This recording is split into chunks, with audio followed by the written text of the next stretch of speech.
Videos వచ్చాయండి నాకు. నేను 1, 2 చూశాను.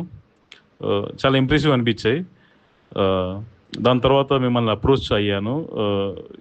ఎప్పుడు స్టార్ట్ చేయబోతున్నారు మీరు కొత్త బ్యాచ్ అని చెప్పేసి.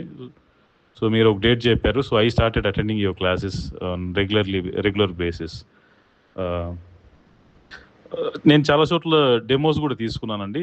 నాకు అంత ఇంప్రెసివ్ అనిపించలేదు. The time you started training us, it's very good. So I'm very much comfortable with your presentation. మీ ప్రెజెంటేషన్ చాలా బాగుంటుంది. మీరు పీడిఎఫ్స్ ప్రిపేర్ చేసి అర్లీగానే నెక్స్ట్ డేకి ప్లాన్ చేస్తారు, నెక్స్ట్ ఎలా ఉంటుంది అని చెప్పేసి. తర్వాత మీరు ఇంప్లిమెంటేషన్ గురించి ట్రైనింగ్ ఇస్తున్నప్పుడు, or AR, AP, O2C or vendor creation చేస్తున్నప్పుడు